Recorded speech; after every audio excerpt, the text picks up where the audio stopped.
Nacional FM, en alianza con el Ministerio de Gobierno, presentan La Voz de los Pueblos Indígenas. Saludos, ¿qué tal? Buen día, bienvenidos al programa La Voz de los Pueblos Indígenas, una alianza estratégica entre el Ministerio de Gobierno y CERTV. Hoy, como invitado muy especial, tenemos al señor Israel Díaz, oficial de nutrición de la Oficina de la Organización de las Naciones Unidas para la Alimentación y la Agricultura, FAO, por sus siglas en inglés para América Latina y el Caribe, Erika Pinto, de la Oficina de la Organización de las Naciones Unidas para la Alimentación y la Agricultura, la FAO, aquí en Panamá.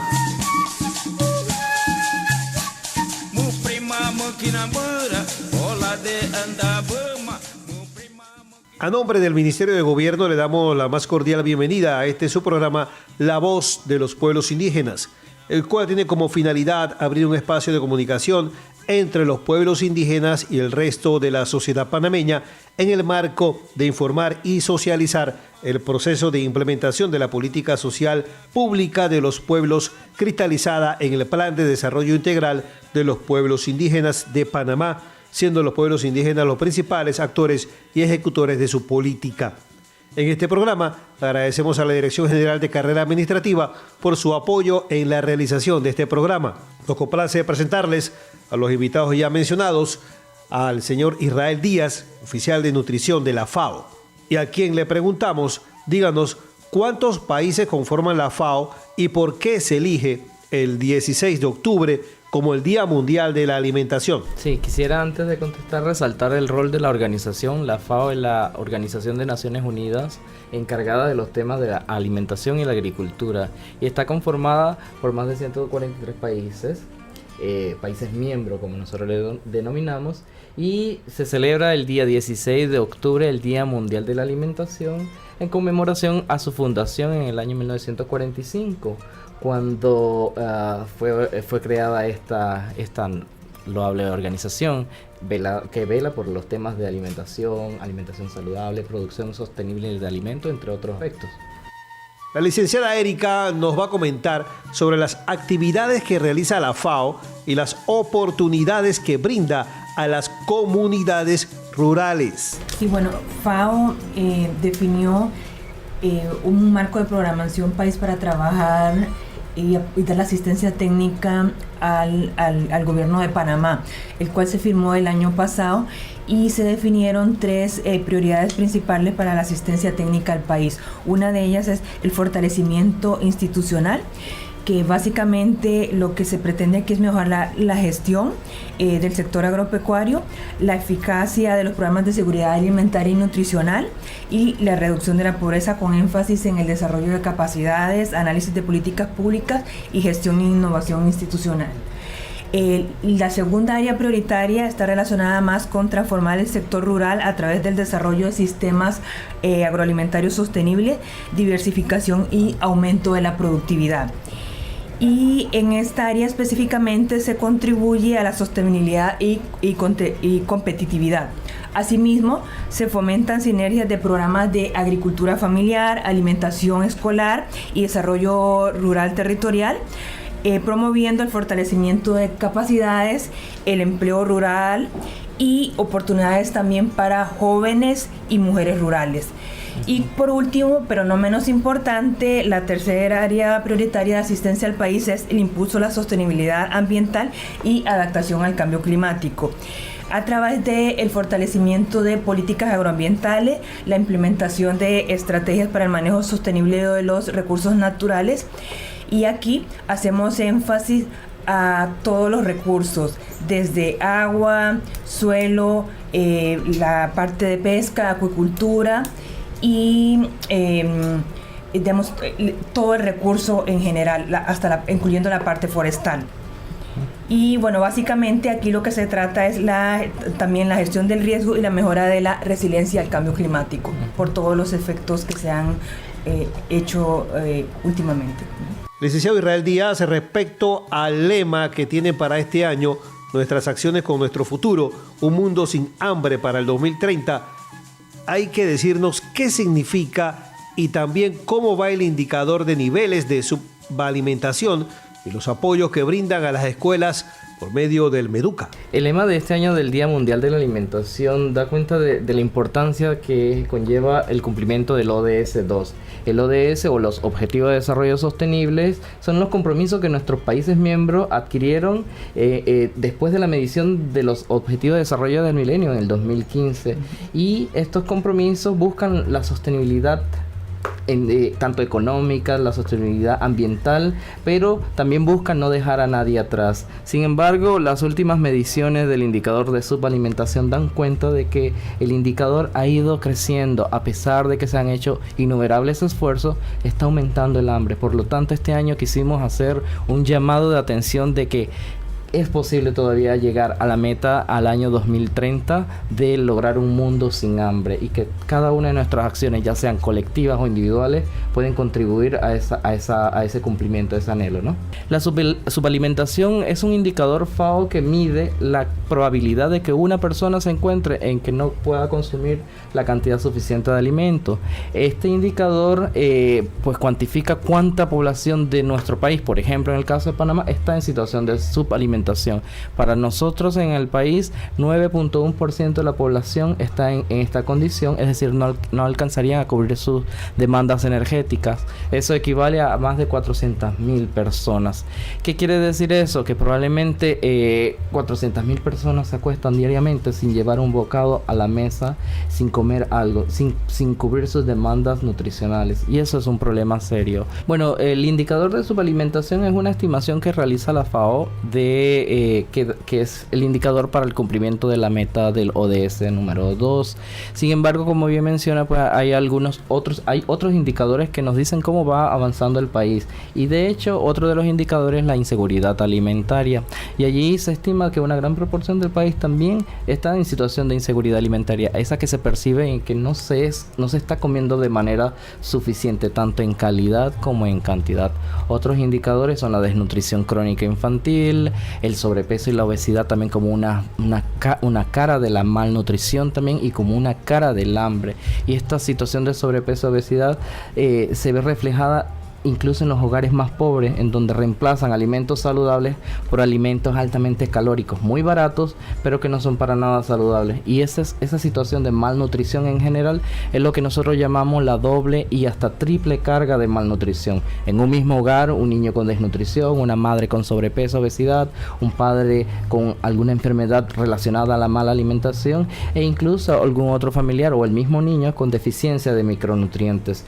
Y eso pues acarrea terribles consecuencias para el pequeño, para la familia, a nivel individual y a nivel colectivo también para el desarrollo del país. Pero ustedes, por ejemplo, en las escuelas, ¿no? ¿Qué tipo de ayuda le brindan a las escuelas? Porque todo comienza en la escuela. En el hogar, claro, el hogar es la primera cara para un niño, pero también la escuela les da este tipo de información. Sí, es bien importante de aquí rescatar el apoyo que estamos brindando a través de la Secretaría Técnica del Gabinete Social, que convoca a todos los ministerios, y también a través de otros proyectos con el Ministerio de Educación y el Ministerio de Salud, en donde precisamente evaluamos el rol de la escuela en fomentar hábitos alimentarios saludables y el rol del Estado en cumplir o garantizar el derecho a la alimentación adecuada a través de los programas de alimentación escolar. Y bien es cierto que la escuela es el espacio más idóneo para ofrecer esas capacitaciones, no solo a los niños, sino a los padres, a los propios maestros, de una mejor alimentación. Claro. Sin embargo, también nos encontramos con que la oferta de alimentos no saludables también están dentro de la escuela, y es allí donde debemos prestar atención, ¿no? De ser consistente con los mensajes de alimentación saludable, para que incluso en el entorno escolar haya una oferta de alimentación saludable adecuada. Ahora bien, ¿qué es alimentación saludable? No es más que el cumplimiento de las guías alimentarias basadas en alimentos, que es otro instrumento de política pública del Estado que lideró el Ministerio de Salud, y en donde se establecen las pautas sobre cómo se debe llevar una alimentación sana. Es allí en donde decimos pues las guías alimentarias, un conjunto de 8 mensajes clave que le enseña a cada persona cómo puede comer de mejor manera para evitar las enfermedades. Licenciado Díaz, ¿cuáles son los principales desafíos para implementar la seguridad alimentaria y la erradicación de la pobreza. Como ya había mencionado, en nuestro país más de 400.000 personas están en condición de subalimentación. Coincidentemente, nuestras áreas comarcales representan alrededor de 400.000 personas y allí, además de problemas de malnutrición, de problemas de deficiencia de micronutrientes, también están muy presentes las carencias. Los niveles de pobreza son altos. La pobreza alcanza más del 60% y de igual manera la gran cantidad de pobreza extrema que se encuentra en esas regiones. Entonces, personas que no pueden adquirir una alimentación adecuada por falta de recursos o porque no tienen las herramientas suficientes. Allí hablamos de aguas, tierras para producir alimentos, o si lo que producen no es lo más adecuado para garantizar una alimentación saludable. En ese sentido, los retos o los desafíos más importantes que enfrenta nuestro país en términos de malnutrición y que se ubican en esas áreas de mayor vulnerabilidad como las comarcas indígenas y los territorios rurales campesinos, incluyen el retardo de crecimiento en niños menores de 5 años, incluyen las deficiencias de micronutrientes. Nosotros tenemos que, junto con el Ministerio de Salud, claro, ¿no?, que uno de cada 2 niños menor de 1 año presenta anemia por deficiencia de hierro. Al menos uno de cada 3 niños, o más del 30%, presenta anemia en los menores de 5 años. Esta situación de anemia es cuando los valores de hemoglobina en sangre están por debajo de un valor normal, o lo que consideramos lo adecuado, y eso es una forma también de malnutrición. Por otro lado, y más generalizado a nivel de todo el país, contamos con una terrible situación de sobrepeso y obesidad que afecta a 1 de cada 2 panameños en población adulta, afecta aproximadamente del 20 al 40% en niños de edad escolar y al menos un 10% en niños menores de 5 años. La licenciada Erika Pinto nos comenta sobre los proyectos y acciones que está tomando la FAO en Panamá para erradicar el hambre y la pobreza, sobre todo de las comunidades indígenas. Bueno, primero que nada quisiera mencionar la agenda indígena que tiene Panamá en estos momentos, bueno, con la FAO, y es un apoyo que se implementa en 18 comunidades indígenas distribuidas en los diferentes territorios indígenas del país. Y en este momento, bueno, se trabaja con 7 escuelas y 638 familias aproximadamente. Es una colaboración del Ministerio de Gobierno a través del Viceministerio de Asuntos Indígenas, y también es impulsada por el Ministerio de Desarrollo Agropecuario, el Ministerio de Salud y con la participación de otras instituciones del sector. Básicamente, esta agenda incluye 3 iniciativas principales. Una que está más enfocada hacia la revitalización de los sistemas productivos indígenas. El otro está más relacionado con un proyecto piloto de compras públicas en comarcas indígenas, principalmente en la comarca Nove Buglé, en acompañamiento a las acciones que viene haciendo el Ministerio de Educación. Y por último, un proyecto para atender la situación nutricional de la población escolar en áreas indígenas. Esta agenda, básicamente, los objetivos principales es mejorar la seguridad alimentaria y nutricional de las comunidades indígenas, revitalizar sistemas productivos a través de una producción sostenible. Y en este aspecto es importante destacar que se ha promovido, el rescate de semillas tradicionales, algunos productos que antes eran utilizados en las comarcas indígenas, que ya se estaban perdiendo. Entonces se ha traído o se han rescatado, esas semillas tradicionales para que vuelvan a consumirse y puedan tener semillas en estas comunidades que anteriormente consumían. Incluso muchos de los jóvenes en este momento ya no saben ni cómo prepararla. Entonces eso es uno de los temas importantes en que venimos trabajando. Además, se trata de fortalecer las capacidades de las comunidades para el acceso a mercado. Si bien es cierto, parte de esta producción es para la seguridad alimentaria, para consumo de ellos, pero algún excedente que tienen, entonces ese excedente pueden venderlo a las comunidades locales o incluso en algunas ferias locales. Entonces es parte también de ir generando ingresos en estas comunidades indígenas. Será hasta una próxima ocasión cuando estemos de vuelta por acá en La Voz de los Pueblos Indígenas. Esta emisión se retransmite el domingo a las 6 de la mañana. Nos escuchamos hasta la próxima semana en La Voz de los Pueblos Indígenas. Nacional FM, en alianza con el Ministerio de Gobierno, presentaron La Voz de los Pueblos Indígenas.